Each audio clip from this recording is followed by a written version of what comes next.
कहानी की शुरुआत सियोल में डॉक्टर जीसू की लैब को दिखाते हुए होती है, जहां वो अपनी बेटी को बचाने के लिए कुछ अजीबोगरीब एक्सपेरिमेंट्स कर रहे होते हैं। उनकी बेटी जो अभी तक सिर्फ अपने पिता यानी कि डॉक्टर जीसू की बदौलत जिंदा है। एक्सपेरिमेंट में यूज हुए जानवर चारों तरफ घूम रहे होते हैं। साथ ही डॉक्टर जीसू अपने असिस्टेंट को शांत करने के लिए उसे मारकर उसके ऊपर एक्सपेरिमेंट करने लगते हैं। लेकिन तभी कोरिया की पुलिस लैब में आकर कई 100 लोगों को मारने के लिए उन्हें गिरफ्तार कर लेती है। लेकिन जैसे ही डॉक्टर जीसू अपने आप को सही साबित करने के लिए खुद को इंजेक्ट करते हैं, वैसे एक पुलिस ऑफिसर उन्हें गोली मार देता है। तभी अचानक से उस एरिया में एक भयानक भूकंप आता है, जिससे सभी बिल्डिंग्स हिलने लगती है और चंद ही पलों में वो बिल्डिंग्स नीचे गिर जाती है। देखते ही देखते लैब वाली बिल्डिंग भी धूल में मिल जाती है। ये खौफनाक मंजर देखकर सभी पुलिस वाले वहां से भागना शुरू कर देते हैं, लेकिन डॉक्टर जीसू अपनी बेटी के लिए वहीं रुक जाते हैं। कुछ ही पलों में पूरी बिल्डिंग चकनाचूर हो जाती है और रह जाती है तो सिर्फ एक बंजर जमीन, जहां कभी एक शहर हुआ करता था। बचे हुए लोग अब छोटे छोटे गांव में रहने लगे हैं। जीने के लिए 2 वक्त का खाना और पानी मिलना भी अब दुर्लभ हो चुका है, खासकर पीने के लिए फ्रेश वाटर, क्योंकि भूकंप के बाद ही बारिश ना होने की वजह से पीने के लायक पानी ना के बराबर ही बचा है। मुसीबत यहीं खत्म नहीं होती। इस गांव के बाहर कुछ ऐसे शिकारी रहते हैं जो खाना और पानी के लिए किसी को भी मौत के घाट उतार सकते हैं। इसीलिए खाना और पानी की खोज में कुछ ही बहादुर लोग गांव से बाहर जाया करते हैं। भूकंप को गुजरे 3 साल हो चुके हैं। जीवैन नाम के एक लड़के को देखते हैं जो शिकार करने के लिए बाहर निकला है। कुछ ही दूरी पर उसे किसी के घुर्राने की आवाज आने लगती है। जीवान तेजी से कार के पीछे छुप जाता है। देखने पर पता चलता है कि ये एक क्रोकोडाइल है। तुरंत वो अपने तीर से उस पर हमला करता है। क्रोकोडाइल वहीं पर ढेर हो जाता है। जीवैन आज का अपना शिकार करके खुश है। वो तेजी से अपना शिकार पाने के लिए क्रोकोडाइल की तरफ बढ़ता है, मगर तभी अचानक से वो क्रोकोडाइल उठकर जीवैन के पीछे पड़ जाता है। दरअसल जीवैन के जो तीर हैं वो इतने अच्छे और इतने पावरफुल नहीं है कि वो किसी क्रोकोडाइल की स्किन को भेद सके। अब जीवैन अपनी जान बचाता हुए कार के अंदर चला जाता है, लेकिन उसका पीछा करते हुए क्रोकोडाइल भी उसे मारने के लिए कार की विंडो से अपना मुंह अंदर डालता है। ठीक उसी समय नैमसेन आकर क्रोकोडाइल को वहां से खींचकर फेंकते हुए उसे अपनी तलवार से मार देता है। ये दोनों दोस्त हैं। ये उस क्रोकोडाइल को लेकर गांव में आ जाते हैं, जहां पर ये उस क्रोकोडाइल के मांस के बदले दूसरी चीजों को लेते हैं। सुना नाम की लड़की भी क्रोकोडाइल का मांस लेने के लिए लाइन में खड़ी होती है, जहां जीवैन सुना के साथ फ्लर्ट करने की कोशिश करता है, लेकिन सुना उसे इंटरटेन नहीं करती और वहां से चली जाती है। तभी वहां पर एक गैंग आ जाता है। गैंग में एक व्यक्ति सामने आकर सबको एक बहुत ही गंदी सी पेंटिंग दिखाते हुए कहता है कि हमें यह आदमी चाहिए, लेकिन कोई इस आदमी को नहीं पहचानता। इसीलिए गैंगस्टर ये डिसाइड करते हैं कि जो भी इस पेंटिंग वाले इंसान की तरह दिखेगा, यानी कि जिसकी शक्ल इससे मिलती जुलती होगी, ये उसे अपने साथ उठाकर ले चलेंगे। ये देखकर भीड़ में खड़ा एक व्यक्ति अपने आप को बचाने के लिए गैंगस्टर की गर्दन पकड़ लेता है, लेकिन गैंगस्टर का साथी उसका हाथ काट देता है। अगले पल एक गैंगस्टर सुना को छेड़ना शुरू कर देता है, लेकिन सुना उस पर ध्यान नहीं देती। इससे गुस्सा होकर उनमें से गैंगस्टर सुना के बाल पकड़ते हुए सुना की दादी को धक्का देकर उसे गिरा देता है। इनके बचाव में जीवैन आगे आकर उसे ऐसा करने से रोकता है, जिसके बाद इनकी आपस में लड़ाई हो जाती है। शुरुआत में जीवैन 1-2 लोगों पर भारी पड़ता है, लेकिन जल्दी सभी गैंगस्टर से एक साथ आकर उसे मारने लगते हैं। अब तक ये सब देखकर उसका दोस्त नैमसेन बोर हो चुका था, इसीलिए जीवैन को बचाने के लिए उसे आगे आना पड़ता है। देखते देखते कुछ ही समय में वो सभी को ढेर कर देता है, जिसके बाद वो एक गैंगस्टर से पूछता है कि तुम यहाँ पर क्यों आए हो। वो बताता है कि हम टाइगर नाम के एक आदमी के लिए काम करते हैं, उसी के कहने पर हम यहाँ पर आए थे। नैमसेन को ये नाम सुना सुना सा लगता है। साथ ही नैमसेन देखता है कि उसके पास पीने का फ्रेश वाटर है। वो पानी के बारे में उससे पूछता है, जिस पर वो आदमी उसे बताता है कि हमें एक पास ही के अपार्टमेंट से पानी मिला था। वहाँ पर रहने वाले लोगों ने पानी को साफ करके पीने लायक बना दिया था। उनके पास साफ खाना और पीने के लिए साफ पानी था। अब यहाँ पर गैंगस्टर नैमसेन का नाम सुनते हैं और डर कर वहां से भाग जाते हैं। कुछ समय के बाद गांव में कुछ लोग आते हैं जो देखने में काफी एजुकेटेड और प्रोफेशनल्स लगते हैं। ये सभी लोग उसी अपार्टमेंट से आए हैं जिसके बारे में गैंगस्टर ने बताया था, जहां पर पीने के लिए साफ पानी था। ये लोग दूर दराज में रह रहे टीनेजर्स को अपने साथ ले जाते हैं ताकि बच्चों को बेहतर शिक्षा मिल सके, क्योंकि बच्चे ही आने वाला फ्यूचर है। सुना उनके ऑफर को एक्सेप्ट कर लेती है और अपनी दादी के साथ रात होते ही अपार्टमेंट के लिए निकल पड़ती है। अंधेरे में चलते चलते सूना और बाकी लोग किसी को चलते हुए देखते हैं, लेकिन पूछताछ करने पर पता चलता है कि ये भी रिक्रूटर का एक ग्रुप है जो अभी बिल्डिंग की तरफ जा रहा है। जल्दी सूना की दूसरे ग्रुप की लड़की से दोस्ती हो जाती है जिसका नाम जुई होता है।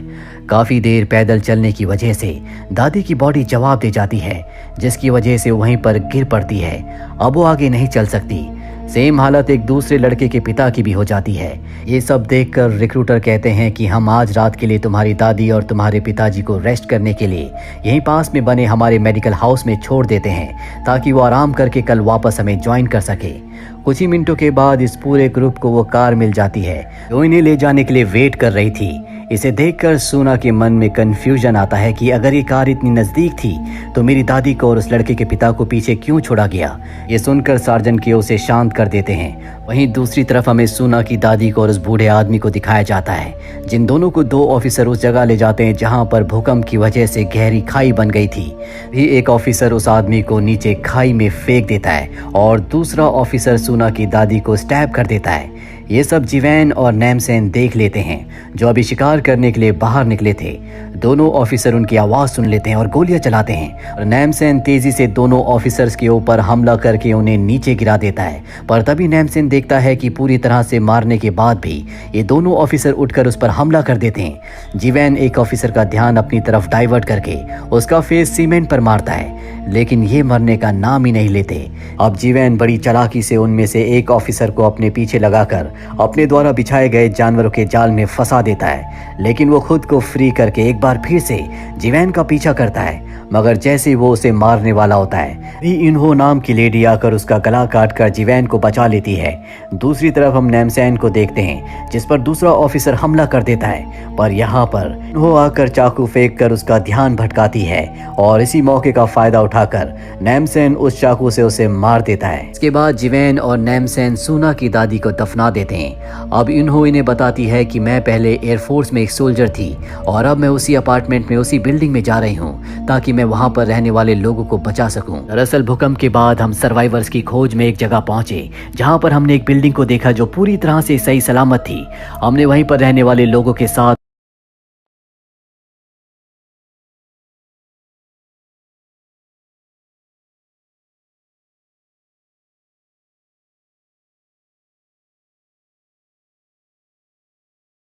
सभी पेरेंट्स की शिकायत आने लगी कि हमारे बच्चे जो डॉक्टर जीसू के साथ गए थे वो अब तक वापस नहीं आए। इस बात को लेकर मैंने उनसे बात करने की कोशिश की, लेकिन अब मेरे साथी मुझे ही समझाने लगे।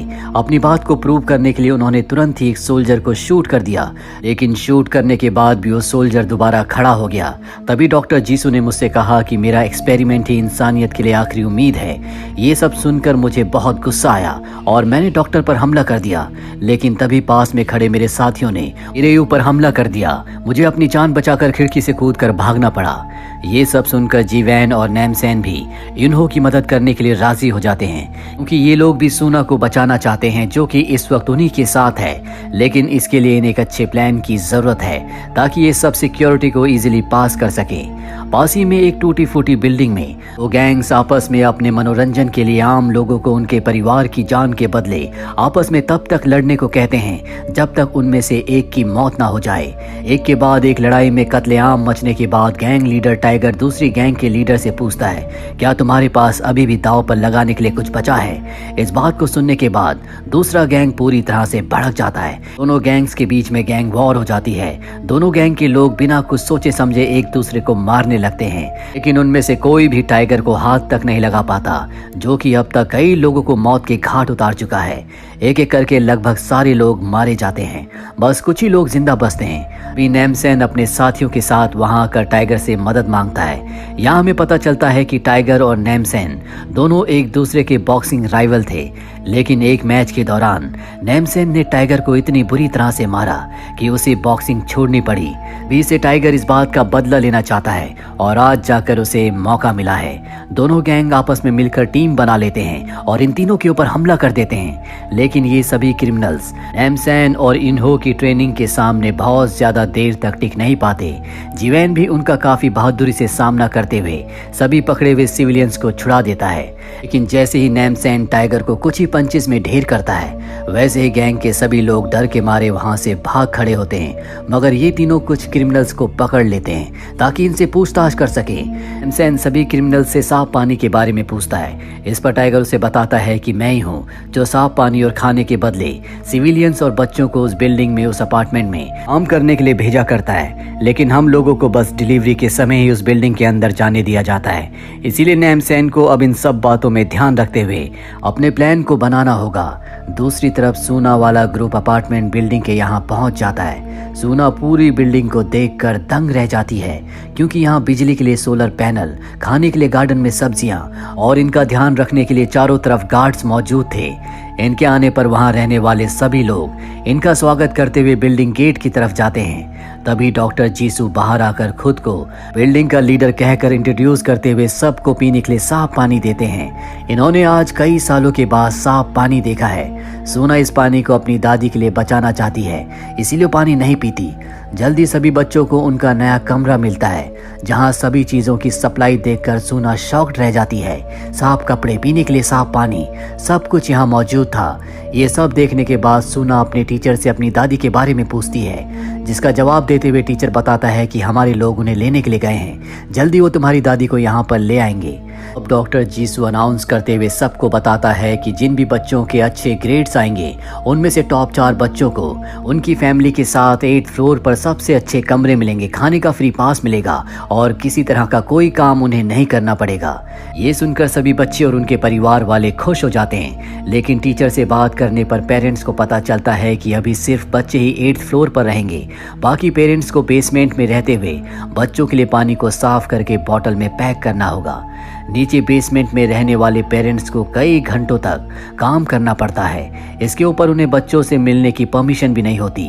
अब टीचर आकर डॉक्टर को बताती है कि सूना और एक और बच्चा, ये दोनों एक्सपेरिमेंट के लिए पूरी तरह से फिट है। ये सुनकर डॉक्टर जीसू टीचर को उन्हें पानी पिलाने को कहते हैं। इसके बाद टीचर सूना को क्लास के बाकी बच्चों से इंट्रोड्यूस करवाती है। लेकिन सूना को अपने सामने बैठे सभी बच्चों को देखकर कुछ गड़बड़ लगती है, क्योंकि सभी के कान के पीछे अजीब सा कट का निशान लगा हुआ था और सभी स्टूडेंट्स काफी शांत थे, मानो कोई है ही नहीं।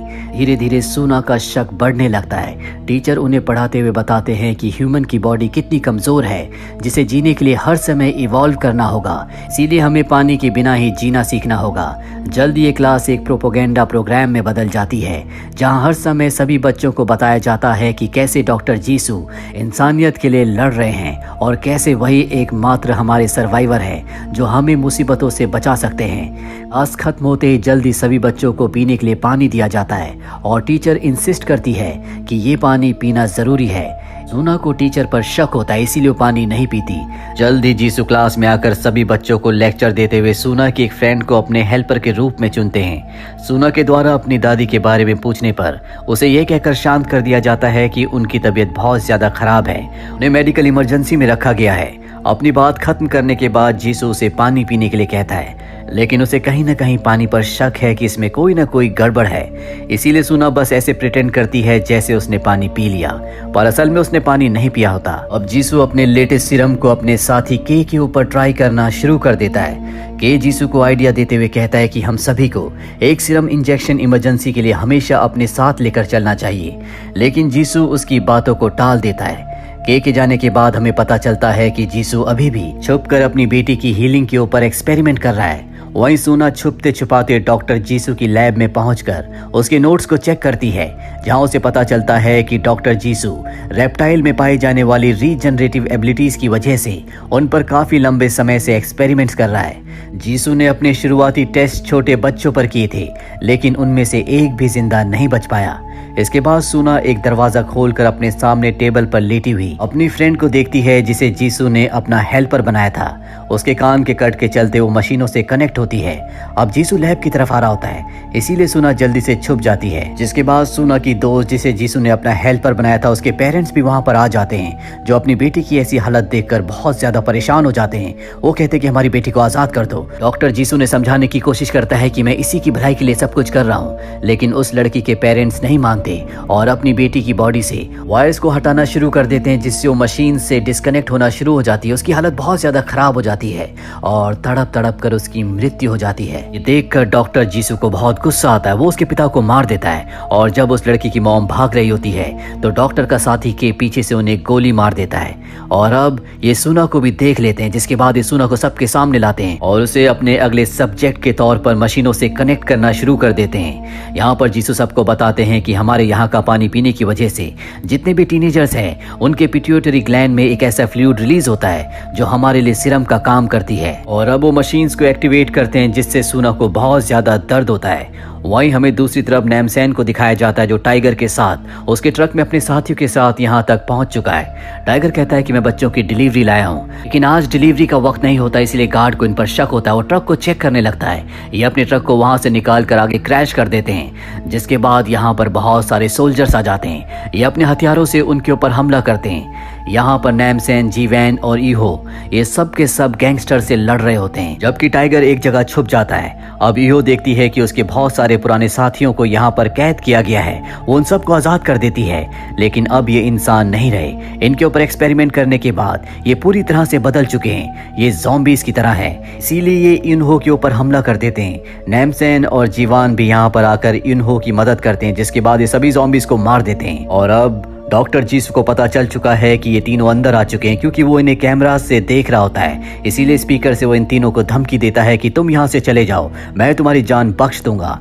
लेकिन ये जाने से मना कर देते हैं। जिसके बाद नैमसेन यूनहो को और जीवान को कहता है कि तुम सुना को ढूंढो, मैं यहाँ पर सभी सोल्जर्स को संभालता हूँ। वो सोल्जर्स के ऊपर हमला कर देता है, जबकि यूनहो और जीवान ये दोनों के दोनों सुना को ढूंढने के लिए निकल जाते हैं। यहाँ पर नैमसेन की गोलियां खत्म हो जाती है, जिसके बाद वो तलवार से उन सब के ऊपर हमला करके सबका सफाया कर देता है और नीचे बेसमेंट में पहुंच जाता है जहां पर सभी पेरेंट्स होते हैं। उन सबको आजाद करता है और कहता है कि तुम अपने बच्चों को ढूंढो। वहीं दूसरी तरफ यूनहो और जीवान सभी सोल्जर्स को मारते हुए आगे बढ़ते हैं। ये सभी का सफाया कर देते हैं और अब इनके सामने बसता है जीसू का साथी के बीच में और इन्हो के बीच में घमासान लड़ाई होती है। वो बहुत ज्यादा पावरफुल होता है क्योंकि उसने अभी सीरम लिया हुआ है, जिस वजह से उसकी ताकत बहुत ज्यादा बढ़ चुकी है। उसे हराना इतना आसान नहीं है। हालांकि इन्हो उसकी आंख पर और पैर पर वार करने में कामयाब हो जाती है, पर के ने बताता है कि मेरे अंदर एक लिजर्ड की स्किन है, इसीलिए मुझे हराना इतना आसान नहीं है। इसके बाद वो इन्हो के ऊपर हमला करके उसे ऊपर से नीचे फेंक देता है। दूसरी तरफ हमें जीवैन को दिखाया जाता है जो ऊपर के फ्लोर तक पहुंच जाता है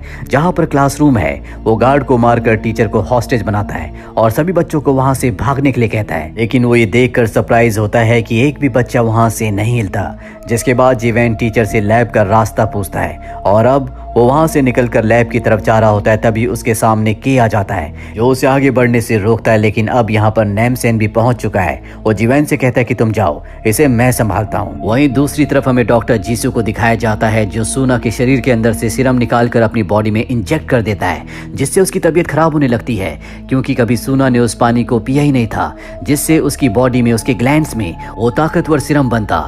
डॉक्टर जीसू को सुना पर बहुत गुस्सा आता है, लेकिन इससे पहले कि वो उस पर हमला करता वहां पर जीवैन टीचर के साथ आ जाता है। अब जीवैन के पीछे एक सोल्जर होता है जो उस पर हमला करके उसे बेहोश कर देता है। जिसके बाद डॉक्टर जीसू टीचर को और सोल्जर को ऑर्डर देते हैं कि मेरी बेटी की बॉडी को एक ब्रीफकेस में डाल दो और खुद वो सीरम की ट्यूब्स को इकट्ठा करने लगते हैं। और अब नैमसेन भी लैब में पहुंच जाता है जो कि के को मार चुका है और वो गार्ड की गन को छीन कर टीचर को शूट कर देता है। टीचर डॉक्टर जीसू से मदद मांगता है, लेकिन वो उसकी मदद नहीं करते, बल्कि वहां से भागने से पहले उस जगह पर ग्रेनेड फेंक देते हैं। इससे पहले कि ग्रेनेड फटता, जीवैन भागकर सुना को स्ट्रेचर के साथ पलट देता है, जिससे एक्सप्लोजन से दोनों के दोनों बच जाते हैं। ग्रेनेड के धमाके से इन्हो जो कि अभी बेहोश होती है उसकी आंख खुल जाती है।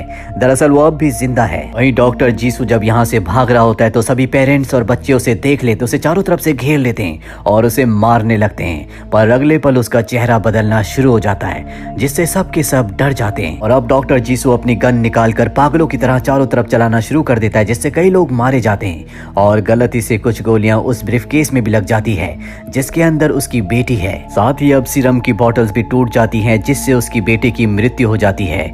और अब यहाँ पर नैमसेन, जीवैन और इन्हो आ जाते हैं। डॉक्टर जीसू उन पर गोलियां चलाते से पहले ही नैमसेन उसे गोली मारकर उसकी जिंदगी का खात्मा कर देता है और ठीक इसी वक्त आसमान में काले बादल आ जाते हैं, जिसके बाद बारिश होना शुरू हो जाती है। आज कई सालों के बाद बारिश हुई है। कई सालों से लोगों ने साफ पानी नहीं पिया और अब इन्हो सबको अनाउंस करती है कि हम यहीं रहकर एक नई सोसाइटी बनाएंगे। पर नैमसेन, जीवान और सूना ये तीनों के तीनों निकल जाते हैं। वापसी में ये सूना को उसकी दादी की ग्रेव पर भी ले जाते हैं। सूना अपनी दादी की ग्रेव पर बहुत देर तक रोती है। इसके बाद ये अपने गांव में वापस आ जाते हैं और इनकी जिंदगी पहले जैसी हो जाती है। इस कहानी से हमें सीखने को मिलता है कि इंसान की जिंदगी में लालच चाहे धन का हो चाहे किसी और चीज का, वो हमेशा बुरा ही होता है। जैसा कि डॉक्टर जीसू इस सृष्टि के नेचर को बदलना चाहते थे, वो अमर होना चाहते थे, अपनी बेटी को दोबारा जिंदा रखना चाहते थे, जो कि संभव नहीं था। इसीलिए उनके साथ वही हुआ जो इस सृष्टि का नियम था। अंत में उनकी दर्दनाक मृत्यु हुई। अगर वो चाहते तो अपनी पावर को इंसानों की भलाई के लिए इस्तेमाल कर सकते थे, लेकिन उन्होंने गलत रास्ता चुना। इस वजह से उनकी जिंदगी का खात्मा हो गया। तो ये थी पूरी कहानी इस फिल्म की। उम्मीद करते हैं कि ये कहानी आपको पसंद आई होगी।